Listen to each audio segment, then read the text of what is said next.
Hello friends, start કરવાનું છે આપણે આજે ઓક્સિડેટિવ ફોસ્ફોરીકરણ.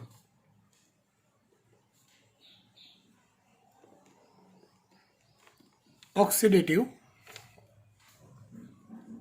ફોસ્ફોરીકરણ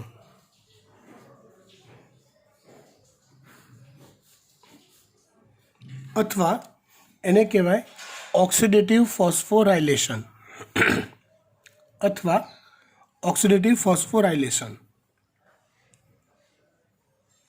જો ચોપડીની અંદર આપેલી થિયરી અને એ ફિગર થોડીક કોમ્પ્લિકેટેડ છે, એટલે જે સમજવા માટે તમારે વધુ મહેનત કરવી પડશે. વિડીયો ધ્યાનથી જોજો. છતાં બી કંઈ ડાઉટ લાગે છે તો તમે જ્યારે નેક્સ્ટ ટાઈમ ક્લાસરૂમમાં આવો છો ત્યારે પૂછી લેજો. બાકી આ થિયરીમાં ભૂલ પડવાની શક્યતાઓ પુષ્કળ છે, સમજણ ન પડવાની શક્યતાઓ ખૂબ છે, એટલે પૂરી એકાગ્રતાથી ભણજો એવી વિનંતી. હવે ઓક્સિડેટિવ ફોસ્ફોરીકરણ હું શરૂ કરું એ પહેલાં મારે કેટલીક વાત ક્લિયર કરવી છે. જેમ કે જો આપણે ગ્લાયકોલિસિસ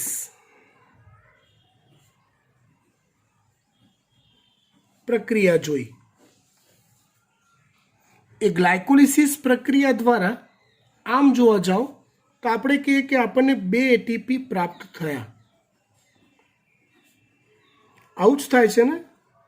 એના પ્રથમ તબક્કામાં 2 એટીપી વપરાય, બીજા તબક્કામાં 4 એટીપી મળે અને ફાઇનલી આપણને 2 એટીપીનો નફો થાય છે ગ્લાયકોલિસિસમાં. એવી રીતે ક્રેબ્સ ચક્ર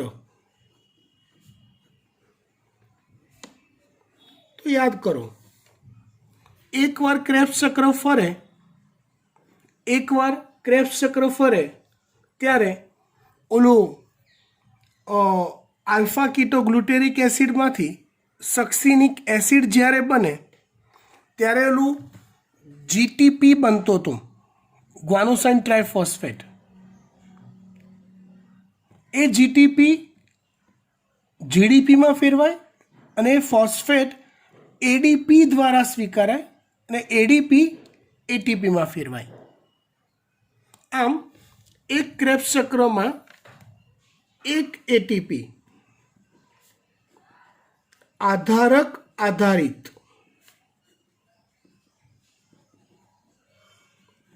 પ્રાપ્ત થાય, પણ ગ્લાયકોલિસિસ દ્વારા પાયરુવિક એસિડના 2 અણુ બને, એટલે ક્રેબ્સ ચક્ર પણ 2 વાર થાય. એટલે જો ક્રેબ્સ ચક્ર 2 વાર થાય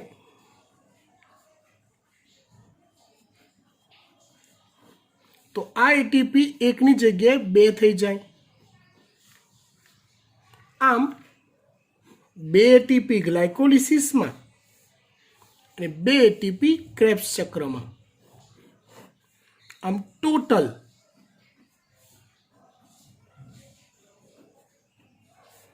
4 એટીપી મળતા હતા. ટોટલ કેટલા એટીપી મળતા હતા? 4. આપણે આગળ એવું શીખ્યા કે જારક શ્વસન દરમિયાન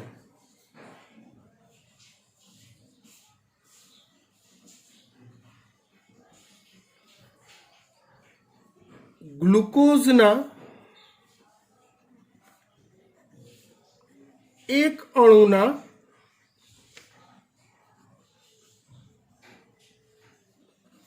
સંપૂર્ણ ઓક્સિડેશનથી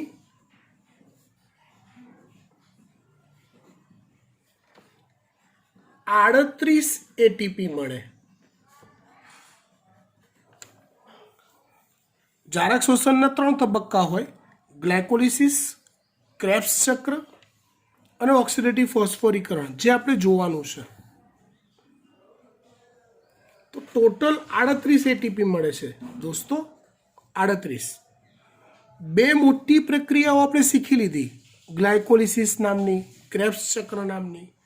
ટોટલ આપણને અવેલેબલ એટીપી કેટલા થયા? તો કે 4. એટલે ગ્લાયકોલિસિસ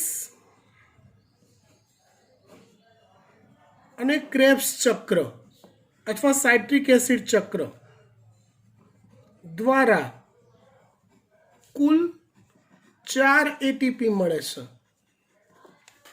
એનો અર્થ એવો થયો કે બાકીના 34 એટીપી, સોરી 34 એટીપી, 34 ને 4 38, એટલે બાકીના 34 એટીપી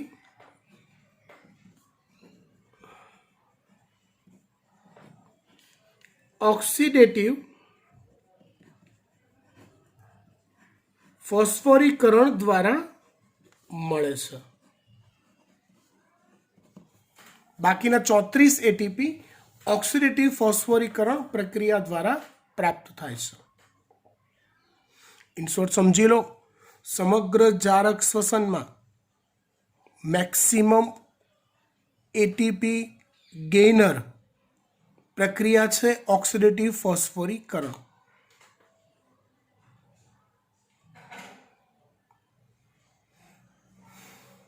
આ વાત તમને સમજાવવાની શરૂ કરું એ પહેલા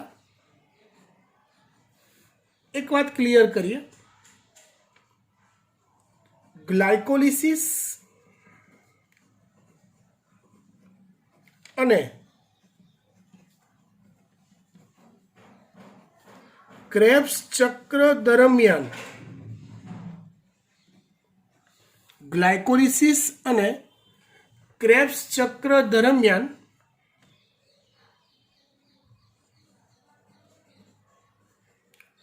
ઓક્સિડેશન દ્વારા મુક્ત થયેલા 2H+ અને 2 ઇલેક્ટ્રોન માઇનસ, ઓક્સિડેશન દ્વારા મુક્ત થયેલા 2H+ અને 2 ઇલેક્ટ્રોન માઇનસ જ્યાં સુધી કોષમાં રહેલા O2 સુધી ન પહોંચે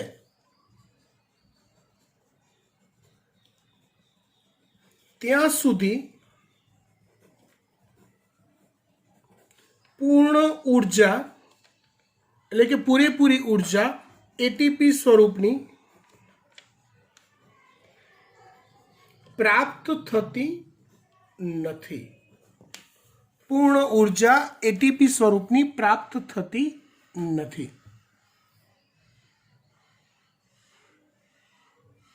વાક્ય ફરી એકવાર સમજો. ગ્લાયકોલિસિસ અને ક્રેબ્સ ચક્ર દરમિયાન ઓક્સિડેશન દ્વારા મુક્ત થયેલા 2H+ 2 ઇલેક્ટ્રોન માઇનસ.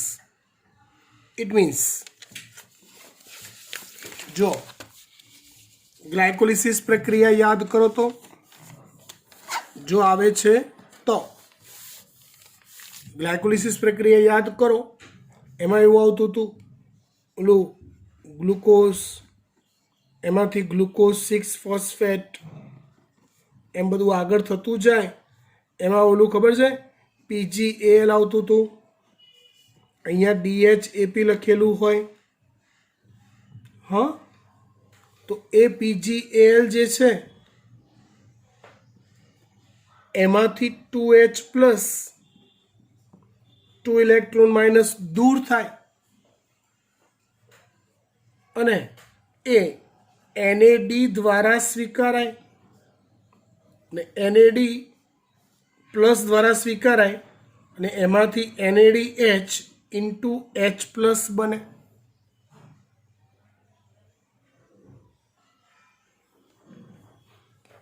આ સ્ટેપ સમજો. આવું PgAl પર થાય અને પછી છેલ્લે આગળ પ્રક્રિયા થઈ પાયરુવિક એસિડ બને. પછી આ DHAP PgAl માં ફેરવાય અને આ પ્રક્રિયા આખી ફરીવાર રિપીટ થાય. એટલે બીજા 2H+ 2 ઇલેક્ટ્રોન માઇનસ મુક્ત થાય એ પાછા બીજા NAD+ દ્વારા સ્વીકારાય, બીજા NADH ઇન્ટુ H+ નિર્માણ પામે. તો આ મુક્ત થયેલા 2H+ 2 ઇલેક્ટ્રોન માઇનસ ક્રેબ્સ ચક્ર યાદ કરો તો ઓલું પાયરુવિક એસિડ એમાંથી ઓલો એસિટાઇલ કોએન્ઝાઇમ એ બને, એ દરમિયાન પણ 2H+ અને 2 ઇલેક્ટ્રોન માઇનસ દૂર થતા હતા, જે NAD દ્વારા સ્વીકારાતા હતા. પછી ઓલું ચક્ર ફરે સાઇટ્રિક એસિડથી, હા, તો ચક્ર દરમિયાન 3 અલગ અલગ જગ્યાએથી NAD+ એ NADH ઇન્ટુ H+ માં ફેરવાતો હતો.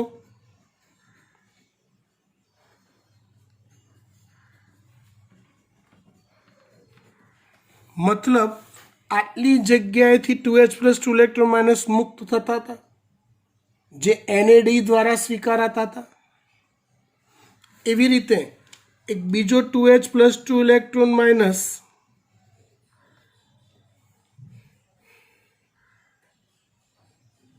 FAD દ્વારા સ્વીકારાતો હતો, યાદ કરો, અને FADH2 માં ફેરવાતો હતો.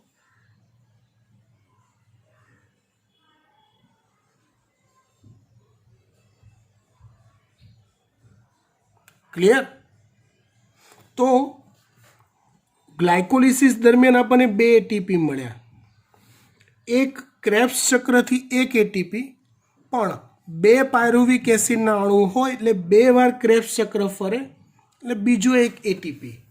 આવા ક્રેબ્સ ચક્રથી કુલ 2 ATP, ગ્લાયકોલિસિસથી કુલ 2 ATP, 4 ATP મળે. પૂર્ણ ઉર્જા પ્રાપ્ત થતી નથી. એ ક્યારે થશે? તો કે ગ્લાયકોલિસિસ અને ક્રેબ્સ ચક્ર દરમિયાન મુક્ત થયેલા 2H+ અને 2 ઇલેક્ટ્રોન માઇનસ એ હાલ તમે જોવા જાઓ તો અહીંયા NAD દ્વારા સ્વીકારાયેલા છે, અહીંયા FAD દ્વારા સ્વીકારાયેલા છે, પણ એ 2H+ 2 ઇલેક્ટ્રોન માઇનસ એ ક્યાં સુધી પહોંચવા જોઈએ? તો કે કોષમાં રહેલા O2 સુધી પહોંચવા જોઈએ. કેવી રીતે પહોંચે છે એ આપણે સમજીશું હાલ જ થોડીક વારમાં. પણ ત્યાં સુધી એ 2H+ 2 ઇલેક્ટ્રોન માઇનસ ના પહોંચે ત્યાં સુધી પૂર્ણ ઉર્જા પ્રાપ્ત થતી નથી. એટલે બાકીના 34 ATP જો મેળવવા હોય તો આ 2H+ 2 ઇલેક્ટ્રોન માઇનસ જેટલા ઉત્પન્ન થયા એ બધાને તમારે O2 સુધી પહોંચાડવો પડે. તો આ 2H+ અને 2 ઇલેક્ટ્રોન માઇનસને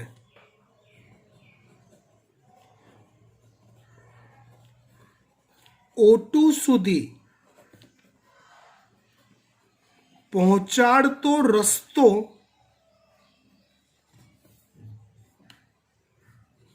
ઓક્સિડેટિવ ફોસ્ફોરીકરણ છે અથવા ETS છે, ઇલેક્ટ્રોન ટ્રાન્સફર સિસ્ટમ, ઇલેક્ટ્રોન વહન કરતું તંત્ર, જે આ કાર્ય પરફેક્ટલી કરે છે અને ઇલેક્ટ્રોનને O2 સુધી પહોંચાડે છે. સાદી ભાષામાં ઓક્સિડેટિવ ફોસ્ફોરીકરણમાં હવે શું આવશે એ ક્લિયર થઈ ગયું. ઓક્સિડેટિવ ફોસ્ફોરીકરણમાં આ બધી જગ્યાએથી ઉત્પન્ન થયેલા 2H+ 2 ઇલેક્ટ્રોન માઇનસ O2 સુધી કઈ રીતે પહોંચશે એ આવશે.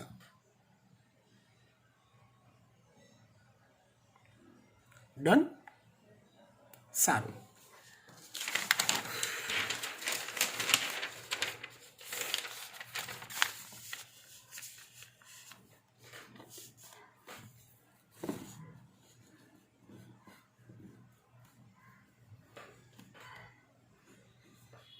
ઓક્સિડેટિવ ફોસ્ફોરીકરણ અથવા ETS પ્રક્રિયા એ કણાભ સૂત્રના ક્રિસ્ટી પટલો પર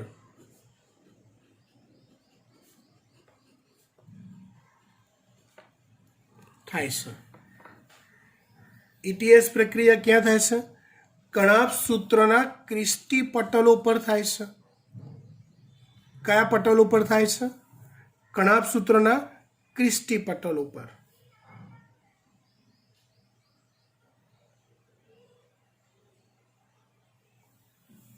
ધારો કે આપણે કણાભ સૂત્ર દોરીએ, થોડુંક જ દોરીશ, વધારે ડિટેલમાં નહીં દોરું. આવું આખું કણાભ સૂત્ર હોય તો અંદર જે પ્રવાહી ભરેલું હોય એ છે કણાભ સૂત્રનું આધારક, અને આ જે ભાગ છે એ છે કણાભ સૂત્રનું અંતઃપટલ અથવા ક્રિસ્ટી પટલ, અને આ ભાગ છે એ છે કણાભ સૂત્રનું બાહ્ય પટલ. આધારક, અંતઃપટલ અથવા ક્રિસ્ટી પટલ, અને આ છે એનું બાહ્ય પટલ.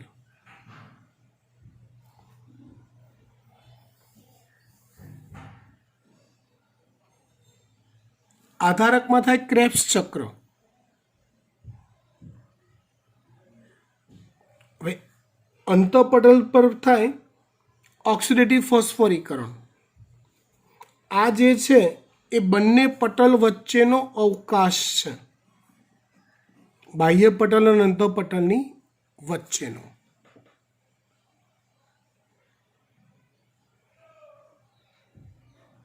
હવે હું જે વાત સમજાવું છું એમાં પૂરી એકાગ્રતા રાખજો તો મજા આવશે સમજવાની.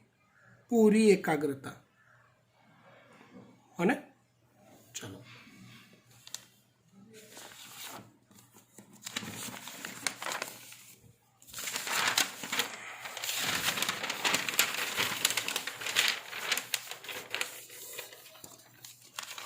જો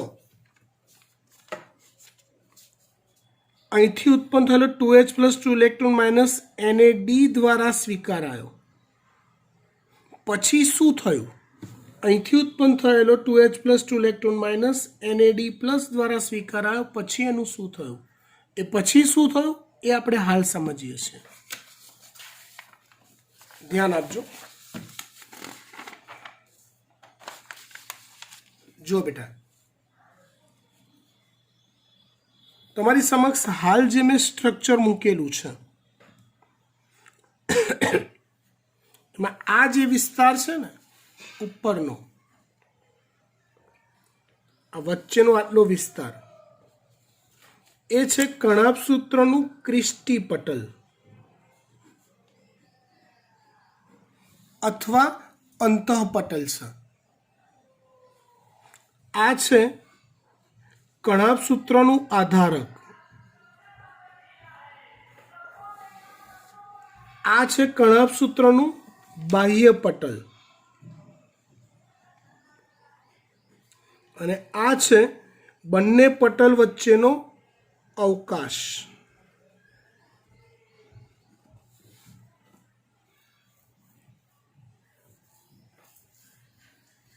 આ છે આધારક, આ છે ક્રિસ્ટી પટલ, આ છે બંને પટલ વચ્ચેનો અવકાશ.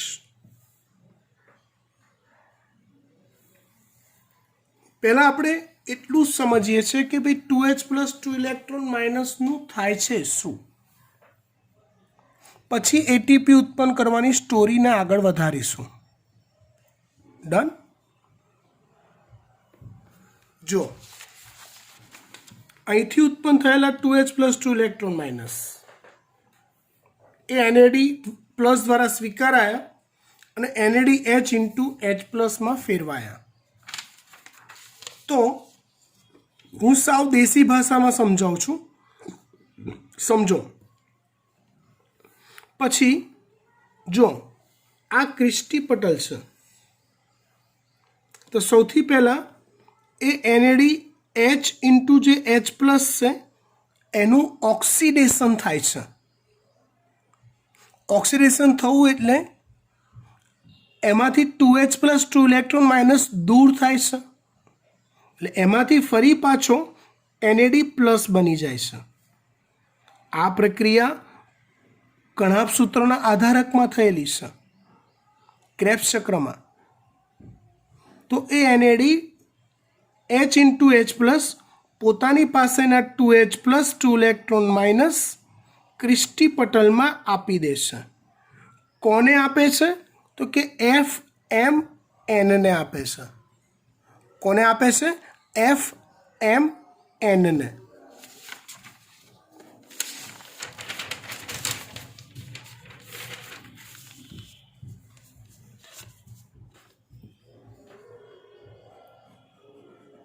FMN એટલે ફ્લેવિન મોનોન્યુક્લિયોટાઇડ. FMN એટલે શું? ફ્લેવિન મોનોન્યુક્લિયોટાઇડ. FMN એ 2H પ્લસ 2 ઇલેક્ટ્રોન માઇનસ સ્વીકારે છે અને એના લીધે તે રિડક્શન પામી FMNH2 માં ફેરવાય છે. શેમાં ફેરવાય છે? FMNH2. ત્યાર પછી FMNH2 નું ઓક્સિડેશન થાય. ઓક્સિડેશન થાય એટલે 2H પ્લસ અને 2 ઇલેક્ટ્રોન માઇનસ દૂર થાય. અગત્યની વાત એ છે, બહુ જ અગત્યની વાત એ છે, ક્રિસ્ટી પટલમાં જુદા જુદા સંકુલ આવેલા છે અથવા જુદા જુદા પ્રકારના પ્રોટીન અણુઓ આવેલા છે. એ એવા છે કે જે ઇલેક્ટ્રોનના વાહક છે, પ્રોટોનના કે 2H પ્લસના વાહક નથી. Repeat once again. કણાભ સૂત્રના ક્રિસ્ટી પટલ, ટૂંકમાં આ જે રસ્તો જે મેં બનાવ્યો છે એ આખો રસ્તો ઇલેક્ટ્રોન માટે વાહકેબલ છે. ઇલેક્ટ્રોનનું એમાંથી વહન થઈ શકે છે, 2H પ્લસનું એટલે કે પ્રોટોનનું વહન થઈ શકતું નથી. પ્રોટોનને ના પાડી દે છે, બકા તું નહીં. એટલે FMNH2નું ઓક્સિડેશન થઈ 2H પ્લસ 2 ઇલેક્ટ્રોન માઇનસ મુક્ત થયા. તો એ 2H પ્લસ ક્રિસ્ટી પટલમાંથી બે પટલ વચ્ચેના અવકાશમાં, બાહ્ય પટલ અને અંતઃપટલની વચ્ચેના અવકાશમાં ધકેલાઈ જાય છે. કેમ કે આગળ જવા માટે એના માટે નો એન્ટ્રી છે. એના માટે એટલે કોના માટે? 2H પ્લસ માટે નો એન્ટ્રી છે. હવે બે ઇલેક્ટ્રોન જે છે એ FeS માં પ્રવેશે છે. શેમાં પ્રવેશે છે? FeS માં.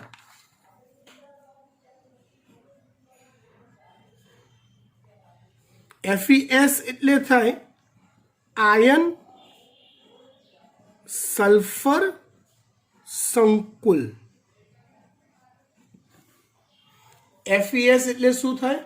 આયન સલ્ફર સંકુલ માં પ્રવેશે છે. ઇલેક્ટ્રોન ખાલી, હો, ખાલી ઇલેક્ટ્રોન, બીજું કોઈ નહીં.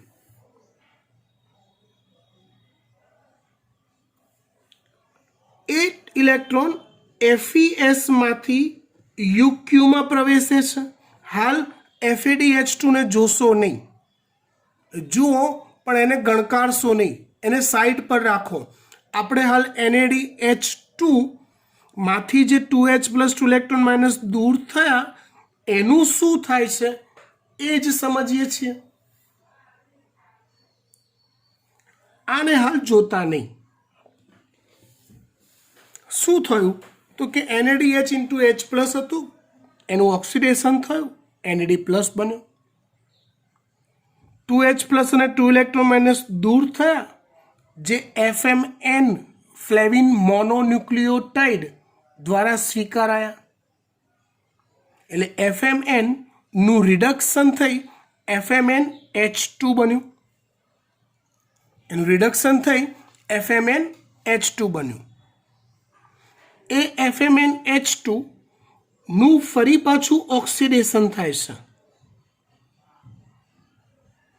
અને ઓક્સિડેશન થઈ 2H પ્લસ 2 ઇલેક્ટ્રોન માઇનસ મુક્ત થાય છે. ક્રિસ્ટી પટલના વાહકો પ્રોટીન સંકુલો ફક્ત ઇલેક્ટ્રોનના વાહક છે, પ્રોટોનના નહીં. એટલે એ મુક્ત થયેલા 2H પ્લસ સીધા અવકાશમાં જાય છે, બાહ્ય અને અંતઃપટલ વચ્ચેના, અને 2 ઇલેક્ટ્રોન FeSમાં જાય છે, આયન સલ્ફર સંકુલમાં. એ FeSમાંથી 2 ઇલેક્ટ્રોન UQમાં પ્રવેશે છે. UQ એટલે થાય યુબિક્વિનોન.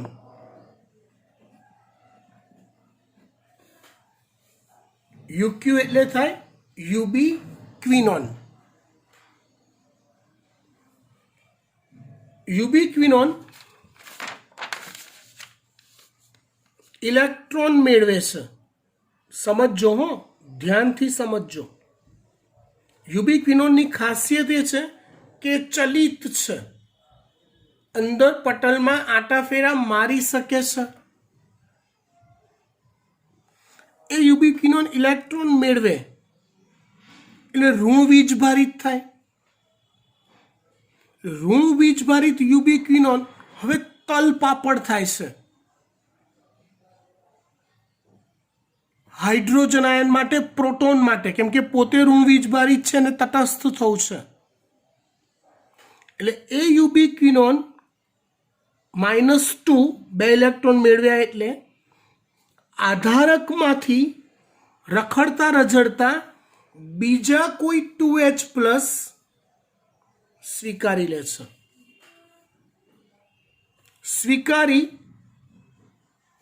UQH2માં ફેરવાય છે. શેમાં ફેરવાય છે? UQH2માં. ફરી એકવાર ધ્યાનથી સાંભળો. FeSમાંથી 2 ઇલેક્ટ્રોન UQમાં આવ્યા. એ UQ યુબિક્વિનોન ઇલેક્ટ્રોન મેળવી ઋણ વીજભારિત થયા. ઋણ વીજભારિત UQ તટસ્થ થવા માટે H પ્લસ અથવા પ્રોટોન શોધે છે. કણાભ સૂત્રોના આધારકમાંથી એ 2H પ્લસ મેળવી કણાભ સૂત્રોના આધારકમાંથી એ 2H પ્લસ મેળવી UQH2માં ફેરવાય છે. રિડ્યુસ્ડ થાય છે, રિડક્શન પામે છે. ફરી પાછું એનું ઓક્સિડેશન થાય છે. ઓક્સિડેશન થાય એટલે 2H પ્લસ અને 2 ઇલેક્ટ્રોન માઇનસ દૂર થાય છે.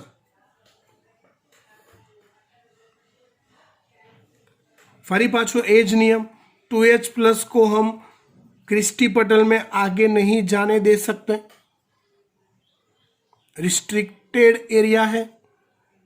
ए 2H प्लस अवकाश में आवे छे. क्या आवे छे? अवकाश में. અને 2 ઇલેક્ટ્રોન માઇનસ આગળ વધે છે. ક્યાં આવે છે? સાઇટ્રોક્રોમ બી માં. ક્યાં આવે છે? સાઇટ્રોક્રોમ બી માં. સાઇટ્રોક્રોમ બી એનું વહન ફરી પાછો FeS તરફ કરે છે. સિવાય બી નું નામ લખીએ એટલે સાઇટોક્રોમ બી.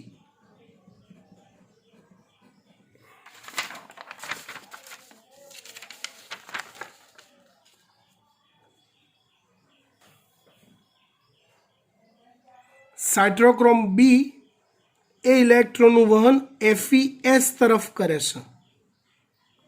FeS માંથી એ 2 ઇલેક્ટ્રોન ફરીથી UQ અથવા યુબિક્વિનોનમાં આવે છે. યુબિક્વિનોન એ ઇલેક્ટ્રોન મેળવે એટલે ફરી પાછી આગળવાળી સ્ટોરી થાય, એ ઋણ વીજભારિત થાય. ઋણ વીજભારિત થાય એટલે આધારકમાંથી પ્રોટોન અથવા H+ શોધે, મળ્યો એટલે રિડ્યુસ થશે અને UqH2 બનશે. UqH2 નું ફરી પાછું ઓક્સિડેશન, એ ઓક્સિડેશન થતા 2H+ 2 ઇલેક્ટ્રોન માઇનસ દૂર થશે.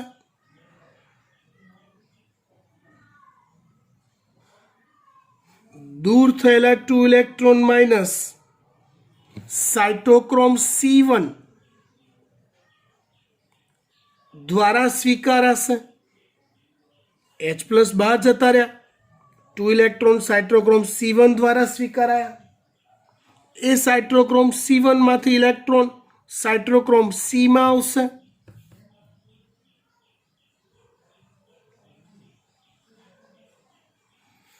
સાઇટોક્રોમ C માંથી એ બે ઇલેક્ટ્રોન સાઇટોક્રોમ A અને સાઇટોક્રોમ A3 માં આવશે.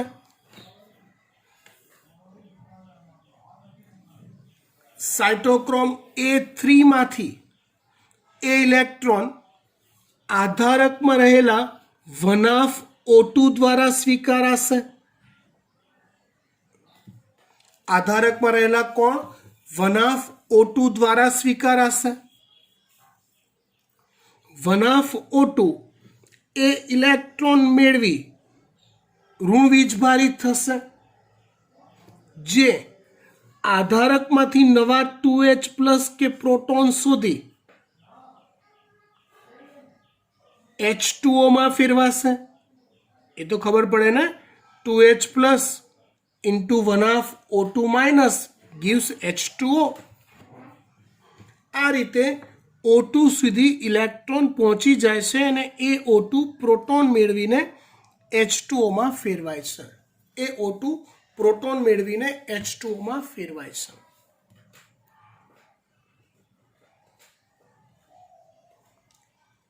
ઇલેક્ટ્રોન પહોંચી ગયા O2 સુધી. એટીપીની વાત સમજાવું છું, ધીરજ રાખો. એવી રીતે FAD ઓલું યાદ કરો, સક્સિનિક એસિડમાંથી ઓક્સિડેશન દ્વારા 2H+ 2 ઇલેક્ટ્રોન માઇનસ દૂર થાય, જે FAD દ્વારા સ્વીકારાય અને FADH2 બને. એ FADH2 નું શું થાય? ઓક્સિડેશન. એ ઓક્સિડેશન થાય એટલે શું મુક્ત થાય? 2H+ 2 ઇલેક્ટ્રોન માઇનસ, જે હવે સીધા UQ દ્વારા સ્વીકારાય છે. અહીંયા નથી જતા. કોના દ્વારા સ્વીકારાય છે? UQ દ્વારા. એટલે UqH2 બનશે. એનું ફરી પાછું ઓક્સિડેશન, ઇલેક્ટ્રોન આમ જશે, 2H+ આમ જશે અવકાશ તરફ, ઇલેક્ટ્રોન સાઇટોક્રોમ B માં આવશે. સેમ પ્રોસેસ ચાલશે. ફરી પાછો UQ પાસે 2 ઇલેક્ટ્રોન આવ્યા, આધારકમાંથી 2H+ મેળવશે, UqH2 બનશે. 2H+ આ બાજુ, ઇલેક્ટ્રોન આગળ, વનાફ O2 ઋણ વીજભારિત O2 આધારકમાંથી ફરી પાછા 2H+ મેળવીને H2O બની ગયા. ઇન શોર્ટ, FADH2 ના ઓક્સિડેશનનો પથ આટલો છે અને NADH2 ના ઓક્સિડેશનનો પથ આટલો છે ઓક્સિડેટિવ ફોસ્ફોરીકરણમાં. ઇન શોર્ટ, આપણને એટલી ખબર પડી કે NADH2 નું ઓક્સિડેશન થતા ETS માં 3 અણુ 2H+, 3 અણુ 2H+ ના આધારકમાંથી અવકાશમાં પહોંચે છે. જોઈ લો, હું આજ તો કહું છું. એક અણુ અહીંથી આમ ગયો, બીજો આમ ગયો, ત્રીજો આમ ગયો. એવી રીતે જો હું તમને જ પૂછું કે FADH2 ના ઓક્સિડેશનથી કેટલા 2H પ્લસ અણુ અવકાશમાં જાય, તો જવાબ આવશે 2. આ 1 અને આ 2, આ જશે નહીં. સેમ FADH2 ના ઓક્સિડેશન થતા ETS માં 2 ટાઈમ 2H પ્લસ ના અણુઓ આધારકમાંથી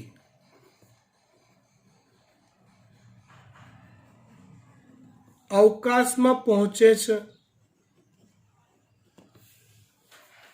આધારકમાંથી અવકાશમાં પહોંચે છે અને સરવાળે બધા ઇલેક્ટ્રોન O2 સુધી પહોંચે. વાત આવી હવે એટીપીની. કોની? એટીપીની. અને સાચું કહો, આપણે ટોટલ કેટલા એટીપી બનાવતા શીખવાના છે? 34. ઓક્સિડેટિવ ફોસ્ફોરીકરણ આધારિત કેટલા એટીપી બને છે? 34 એટીપી બને છે. ડન? ફાઇન. હવે સમજો વાત અગત્યની.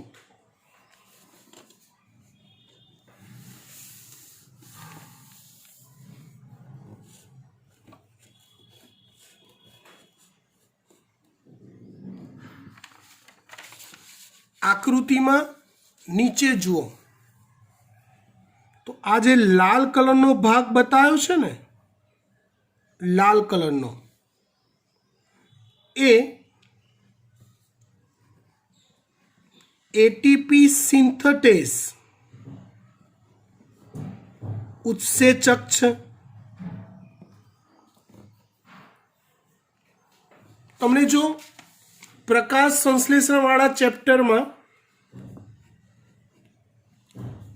રસાયણશ્રુતિ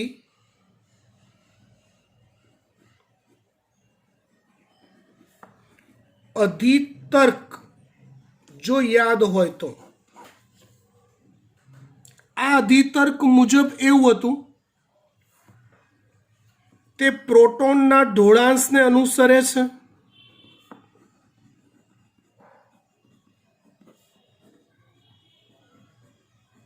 મતલબ કોઈ પટલ હોય તો એની એક તરફ 2H પ્લસનું એટલે કે પ્રોટોનનું પ્રમાણ વધે, પટલની બીજી તરફ પ્રોટોનનું પ્રમાણ ઘટે.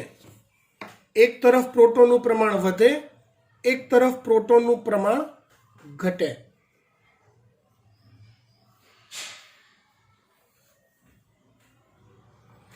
એટલે પ્રોટોનનો ઢાળ સર્જાય અને એટીપીએઝ ઉત્સેચક અથવા સિન્થેટેઝ ઉત્સેચક એ પટલ પર આવેલો હોય, 2 છેડા ધરાવે, F0 છેડો, F1 છેડો.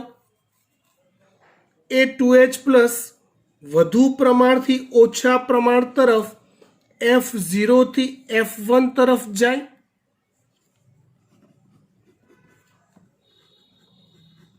અને જેટલી વાર 2H પ્લસ F1 તરફ જાય એટલી વાર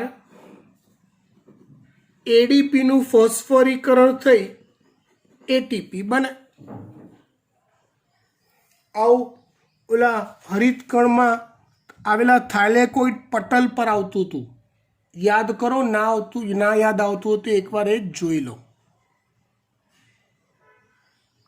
સેમ વે બરાબર એવું જ અહીંયા થયું છે. સમગ્ર ઘટનામાં આધારકમાંથી 2H+ ઓછા થતા જાય છે. અહીંયા ઓછા થયા, અહીંયા ઓછા થયા. આ O2 માંથી H2O બનાવવામાં પણ 2H+ વપરાયા. આધારકમાંથી 2H+ ઘટે છે. સાથે આધારકમાંથી 2H+ અવકાશમાં આવતા જાય છે, બાહ્ય અને અંતઃપટલ વચ્ચેના. એટલે એ અવકાશમાં 2H+ નું પ્રમાણ વધતું જાય છે. અહીંયા 2H+ નું વધુ પ્રમાણ, અહીંયા ઓછું પ્રમાણ. આ થઈ ગયો પ્રોટોનનો ઢાળ, આ થઈ ગયો પ્રોટોનનો ઢાળ. પ્રોટોન પોતાના વધુ પ્રમાણથી ઓછા પ્રમાણ તરફ ઢાળની દિશામાં અનુસરશે, ઢાળ તૂટશે. એના માટે અહીંયા આવેલો છે ATPase સિન્થેટેઝ સંકુલ. F0 છેડો, ત્યાંથી 2H+ કે પ્રોટોનનો માર્ગ બનશે F1 તરફ. એ જેવા 2H+ પસાર થશે એટલી વાર એક ATP મળશે. ઇન શોર્ટ, અહીંયા ભેગા થયેલા દરેક 2H+ આમ જતા જશે, તેમ એક ATP મળતા જશે.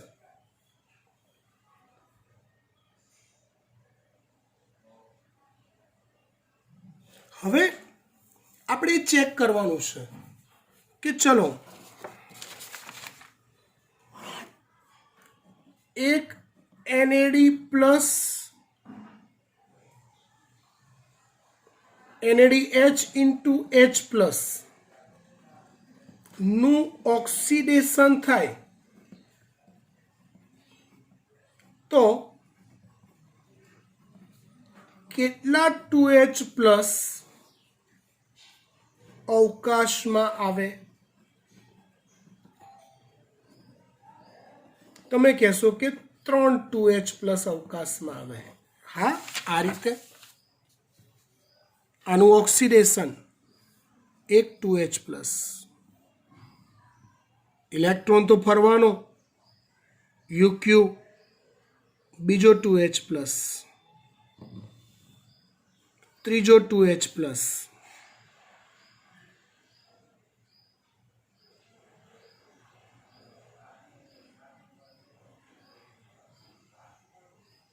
થઈ ગયા 3. બરાબર. એટલે એક NADH × H+ નો ઓક્સિડેશનથી 3 2H+ અહીંયા આવે છે. તો એ 3 2H+ જ્યારે આમ જશે ત્યારે કેટલા ATP મળશે? 3 ATP મળશે. એટલે એક 2H+ ATP સિન્થેટેઝ માંથી પસાર થતા, એક 2H+ ATP સિન્થેટેઝ માંથી પસાર થતા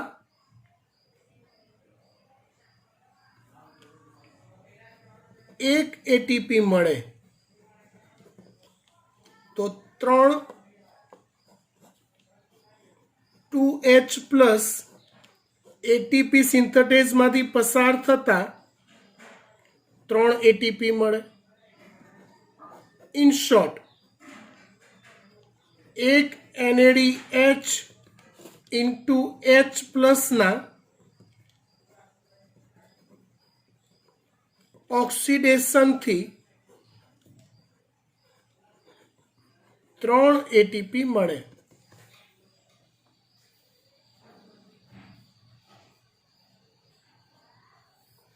એવી રીતે આપણે એક FADH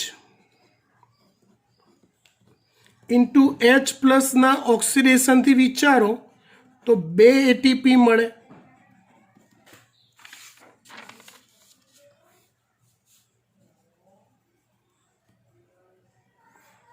FADH2 નું ઓક્સિડેશન એક 2H પ્લસ, બીજો 2H plus, total 2 2H plus આવ્યા અને એક 2H પ્લસ પાછો પસાર થાય એટીપી સિન્થેટેઝમાંથી, તો એક એટીપી, બીજો થાય તો 2 એટીપી. સમજી ગયા? સવાલ મારો એ છે, તમારે જાતે શોધવાનો કે ટોટલ ગ્લાયકોલિસિસથી કેટલા NADH, ક્રેબ્સ ચક્રમાં ટોટલ કેટલા NADH બને, એ બધાનું ઓક્સિડેશન થવાનું અને બધામાં દરેક વાર આની આ પ્રોસેસ રિપીટ થવાની, દરેક વાર આની આ પ્રોસેસ રિપીટ થવાની અને દરેક NADH થી 3 એટીપી મળે. એટલે તમારે કરવાનું છે શું? ટોટલ NADH નું નિર્માણ કેટલી વાર થાય એ સરવાળો કરો, ટોટલ FADH નું નિર્માણ કેટલી વાર થાય એ સરવાળો કરો અને એ કરતાં NADH જેટલા બને એના ગુણ્યા 3 એટીપી કરો, FADH જેટલા બને એના ગુણ્યા 3 એટીપી કરો. 34 એટીપી આવે છે કે નહીં એ ચેક કરીને મને પર્સનલમાં મોકલજો. આવે છે તો હા મોકલજો, નથી આવતું તો ના મોકલજો. હા, હું તમને જ કહું છું, તમને, હા, જે વિડીયો જોવે છે એને જ કહું છું. તમારા એકલા માટે આ ખાસ છે, તમે પોતે તમારે કહેવાનું છે. હા કહેશો તોય ચાલશે, આવી જાય છે, ના કહેશો તોય ચાલશે. ચોપડીમાં આપેલી આ થિયરી ઇઝી છે. ખાલી અહીંયા સંકુલ 1, સંકુલ 2, અહીંયા 2, આ 2 જ કહેવાય.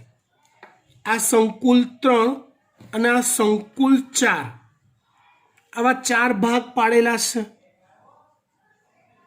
બાકી વાંચશો, આ સમજ્યા હશો તો જોડે જોડે રાખશો તો આવડી જશે.